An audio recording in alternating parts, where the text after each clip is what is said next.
Alright, so what I initially wanted to do with this video was a scripted thing where I list out all my points and then read from that, but there's just so much stuff that I could talk about with regards to this subject that I don't really need to do that. So I'm just gonna do it unscripted and just see where it goes.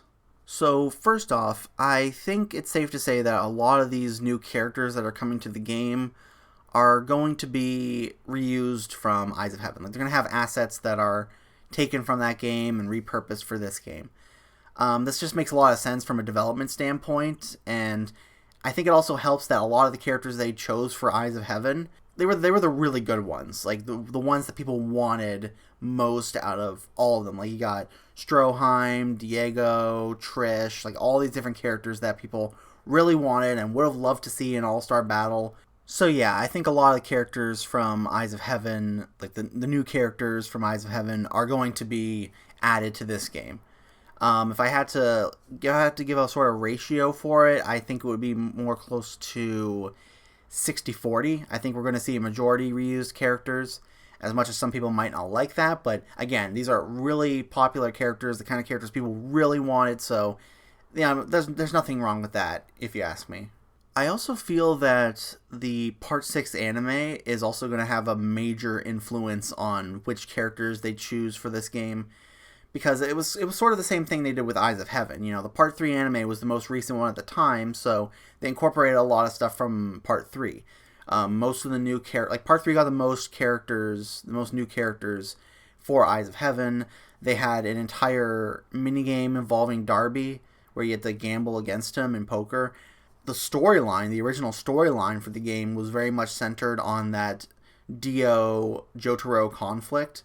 So I get the feeling they're going to do something similar for Part 6. I mean, you can already see that in the advertising. They got the sort of design with the prison and the butterfly, like they show for the intro and all that. There was a lot of focus on Jolene in there. Of all the stages that we've seen in the initial trailer, only one of them is completely unique, and that's the Green Dolphin Street Farm stage. I mean, we have other stages like Boing Boing Cape or the Coliseum from Part 5, but those are all reused from Eyes of Heaven. So the fact that Part 6 is getting its own completely unique stage, it kind of implies that, yeah, there's going to be a focus on advertising the new anime and incorporating aspects of Part 6 into this game. And one last thing, I think there's also going to be a focus on incorporating characters more for their utility, if that makes any sense. Like, All-Star Battle, the original game, has a campaign mode where you play through recreations of sections from the manga, and it was kind of lopsided towards parts 3 and 4, because parts 3 and 4 had the most characters compared to the other parts. So I could see them not wanting to make that same mistake with this new story mode, or All-Star Battle mode as they've rechristened it. I mean, I don't even really know the difference between the two, because it seems like the exact same thing based on the write-up. But yeah, I could see them choosing characters mainly for their ability to recreate more battles from the series and kind of flesh out those story mode sections that were kind of lacking in the original game. So without further ado, here are the characters who I think are coming to All-Star Battle R. First up, we'll start with the characters that were already leaked for this game, because of course there just had to be leaks for this game. So first up is Trish. Now, Trish is a character who I felt was pretty likely for this game anyway, considering, she's a popular character, she has a lot of assets that they can work with from Eyes of Heaven, so there's no surprise that she made it in the game. What's more interesting is Prosciutto. At first glance, Prosciutto seems like a very weird choice. Like, if you're going to include anyone from the Hitman team, then you would probably choose somebody like maybe Risotto Nero or Ghiaccio, the more popular ones. But to go with this, it actually makes a lot more sense in retrospect. I mean, in an interview, Rocky said that he is his favorite, specifically because he likes the dynamic that he has with Pesci.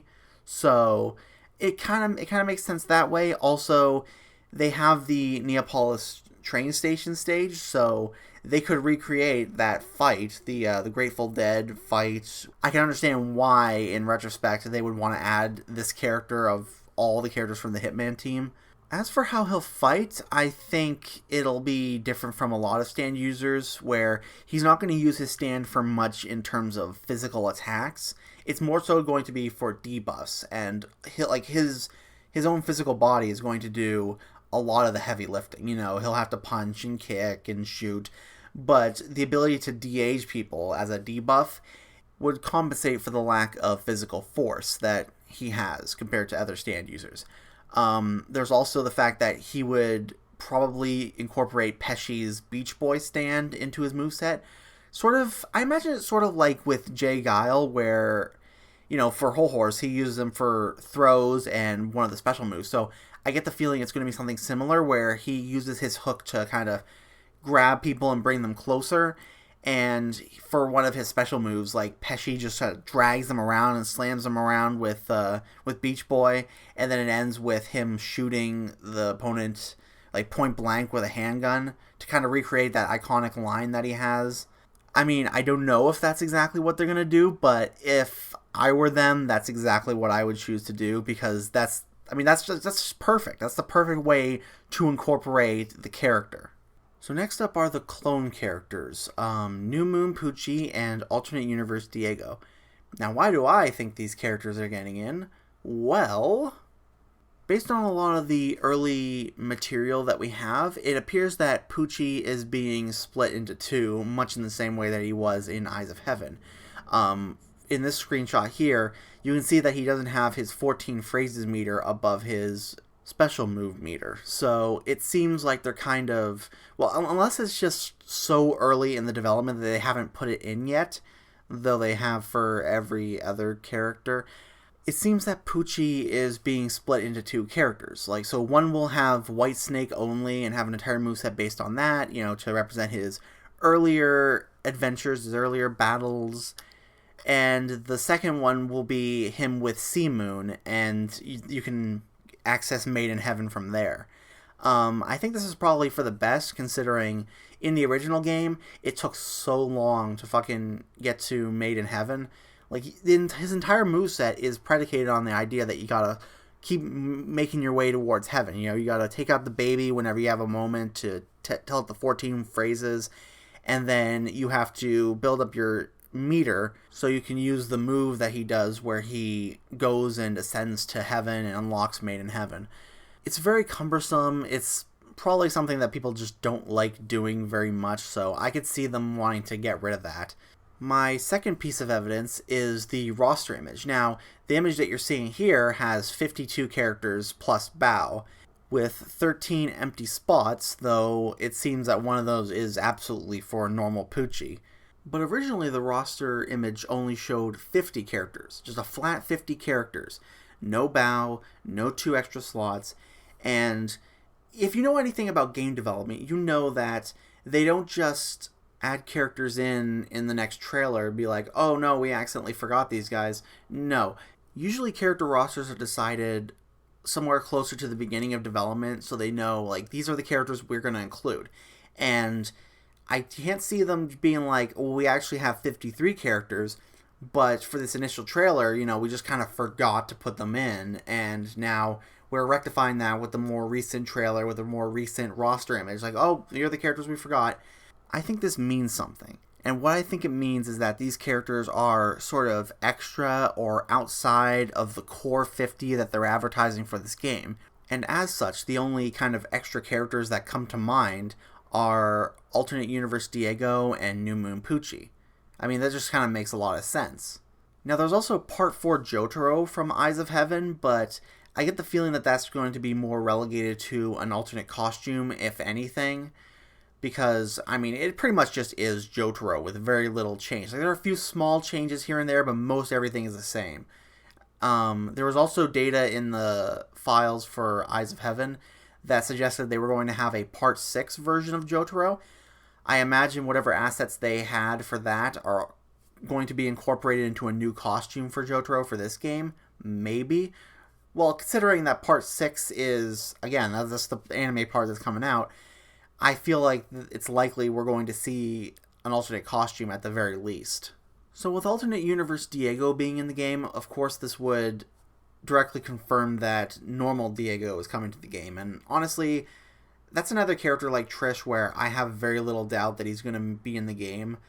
Because, I mean, he's such a fan favorite. Like, he's one of the few characters, the first characters that was announced for Eyes of Heaven, alongside Stroheim. So, he's popular. He's one of the most popularly requested characters, so there's no doubt to me that he's going to make it in, and I get the feeling they're going to also want to add alternate universe Diego. Alright, next is a bit of a double feature.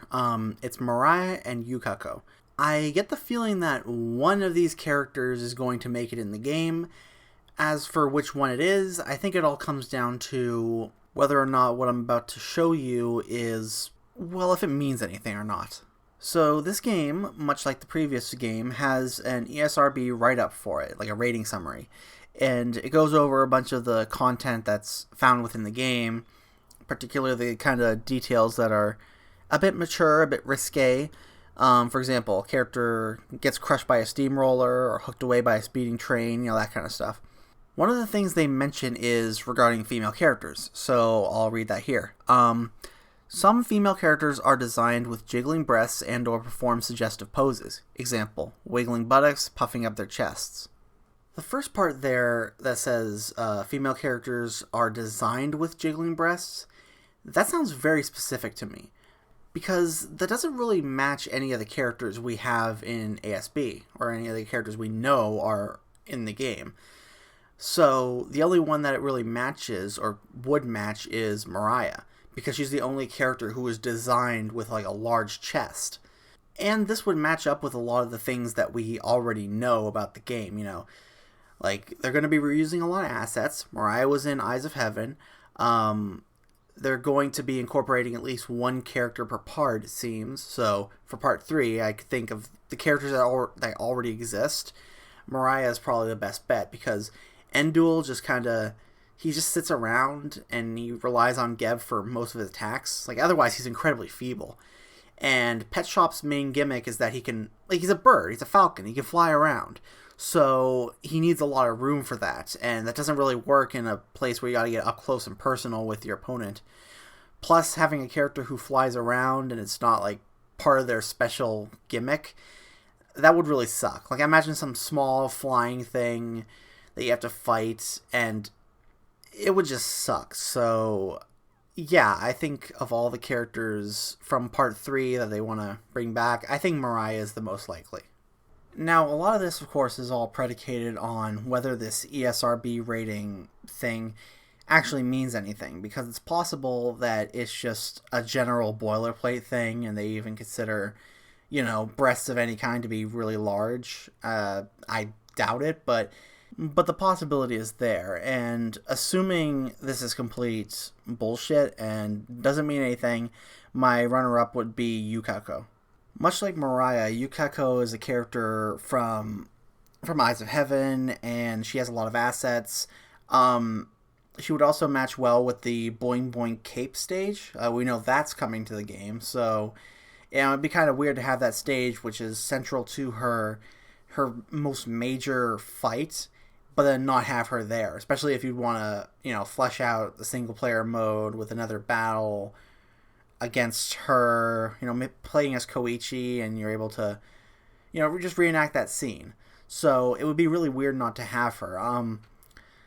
I consider her kind of, I guess, in competition, sort of, with Mariah, because, I think Mariah is more likely, because I do believe that this ESRB thing means something. But if it doesn't, she's a bit of a backup, if Mariah for some reason is not coming to the game, then my bet would be on Yukako in her stead. Of course, it's possible that they could both make it. I mean, I'm not going to rule that out. I just think it's more than likely going to be Mariah, and if for whatever reason we get a part 4 character or Mariah isn't coming in, then yeah, Yukako. Alright, so next we're going to knock off 3 characters right off the bat, because I feel like I don't have that much to say on them, and I kind of just be repeating myself. The Those characters are Speedwagon, Stroheim, and Weather Report. All three of these characters are fan favorites that were included in Eyes of Heaven, and they have a lot of assets to work with, and I think they all have a pretty decent shot of getting in this game. I'd be a little worried about Speedwagon because he doesn't really have that much to make into a moveset for a game like this, but I think they can find something for him to do. I mean, I'm not much of a fighting games person, so I'm not the kind of person you should be asking about movesets in games, but I think there's something that you can pull together for him. Alright, next we're going to be going into characters that are completely wholly new. So if you're getting sick and tired of me saying, well, this character has assets from Eyes of Heaven, then don't worry, I'll stop with that. We'll be done right after this next character. I'm so sorry. Because, yeah, the next character that I'm going to go over, and the next one I think has a decent shot of getting into this game, is Abakio from Part 5. This is the character that I'm feeling the most hesitant at suggesting because given the leaks that we have, it seems like it would be a bit too much, having 3 characters from Part 5 making it into a game, especially when, Part 6 is supposed to be the main focus, sort of. So it's weird that we got Trish, we have Prosciutto, and we have Abakio. It seems a little much. There's also the fact that his moveset is probably one of the most difficult things with regards to him because, I mean, how exactly do you make a moveset out of a guy whose stand really isn't built for combat, It's more for just utility. So how exactly do you turn that into a playable fighter? Sure, he's a strong-ish guy, easily the most physically capable of Bucciarati's team, but at the same time, that's not enough in a game where, every character has a stand who's able to punch really hard, and it just seems a little underwhelming and a bit difficult. That said, it's totally possible that they could come up with something. After all, his ability is to rewind moments in time, so you could have it be like a mimic character where he records and then replays attacks that the opponent used on him or that he used himself or maybe his partner used, and then, he could incorporate that into combos and stuff. But this does lead me nicely into my main reason as to why he's got a chance to get in this game, because he was originally supposed to be in Eyes of Heaven. He got about as far as the beta testing phase, and they tried to work out, okay, what does he do? What is his moveset? And unfortunately, they just couldn't get it working for that game, so he was scrapped. But he does have assets left over. There's a 3D model of him found in Eyes of Heaven's data, and, it just kind of goes to show that they were considering him, really strongly considering him compared to a lot of other characters. So I think there's a good chance they may want to try again with him for this game, especially considering, it's not an arena fighter. It's not as complex in terms of variables with regards to its stand ability. He's fighting one person, so he doesn't really have a whole list of things that he could replay at that moment. He just replays what his opponent is doing. So I think it could work really well, and I mean, I really want to see him in the game. Alright, so the next character is one that I think a lot of people really want to see get in this game. It's Foo Fighters. Foo Fighters is a character that a lot of people have wanted to see get in these games for a long time. So, the time is right. I mean, if they're advertising the Part 6 anime and, it's going to be released around the same time, it's the perfect time to put Foo Fighters in the game and really, make the most of that. Now, as I mentioned before, the only original stage that we've seen thus far that wasn't taken directly from Eyes of Heaven is from Part 6. It's the Green Dolphin Street farm stage. And that's initially where the crew meets Foo Fighters for the first time. So it just kind of makes sense, if they include her at this point. I mean, there's also the possibility that she could just be part of the stage as a stage gimmick, but I don't think that would necessarily prevent her from being a fighter, considering they just don't care with this kind of game. For instance, the situation finish for the Green Dolphin Street courtyard stage, that involves Whitesnake stealing your stand disc, but Whitesnake is already part of the playable roster. He's Poochie's stand, so they don't have any issue with using characters on the roster as part of the stage background or as gimmicks for those stages. I mean, they just remove them anyway when those characters are in play, so, I don't think it matters at all. I don't think it affects her chances at all. And considering that she's a very popular character with the fans, I mean, I think it's her time. I think she's going to make it in. So the last character that I want to touch on is, well, it's a character that I've seen people talk about quite a lot, but I don't know. They seem a little unsure of how he would actually play. But I think this character of all the characters that could potentially make it in the game, I am the most confident that he's going to make it in the game, and that character is Toru from Part 8. The main issue that people have with regards to Toru has to do with his stand ability. For those who don't know, his stand ability is, he's able to control the flow of calamity. What this means is basically, so you know how there's like a positive and negative energy in the universe, and it can cause all sorts of good and bad effects? Well, he's able to harness that power in order to attack people. If people try to approach him, or they try to learn his identity, or they want to hurt him in any way, then his stand activates and it could potentially kill them. It controls calamity in such a way that objects start to bump into you.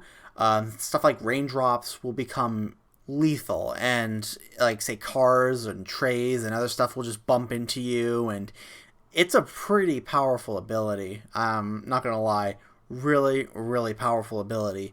So it's like, how exactly do you make that into a moveset for somebody in a 2D 1v1 fighting game?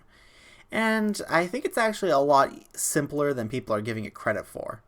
Now, obviously, it's not going to be as busted as it is in the actual manga, but I think it can be adapted into something very workable. So my idea is that he has a calamity meter in addition to his standard special meter.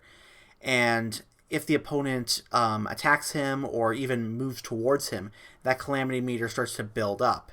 And as it builds up, he's able to unleash more powerful attacks at the cost of calamity. So it's just sort of like you build up that meter and you expend it for certain attacks. And certain special moves will become even more powerful, depending on how much calamity you have built up. So he's a character that requires a lot of patience and requires a bit of careful planning, so you can really lay some devastating hits on the opponent. And as for his special moves, I have one really cool idea. So it's activated via counter. So he gets into a pose, and if the enemy attacks him, then it goes into a short cinematic where, the enemy stops and he's just like, wow, I can't believe people got this close to me. And then a calamity just smashes into them. And the power of that calamity depends not only on how much meter was used, because that's a mechanic that they have in the game already. The more meter you have, the more powerful your special moves are. But this will sort of add on to it. So it's like a different, more powerful object will smash into them via calamity, depending on how much calamity Toru has built up. So it can be particularly devastating if you have both meters filled up. It could take off maybe, I don't know, half your fucking health. Maybe not that extreme, but I could see it dealing a hell of a lot of damage and being very, very debilitating. Of course, this is all predicated on building up those meters, and, when you're in the heat of battle, you need to use calamity in order to lay some pretty decisive attacks. So, it's all about risk versus reward, and I think that kind of moveset would work really well for Toru.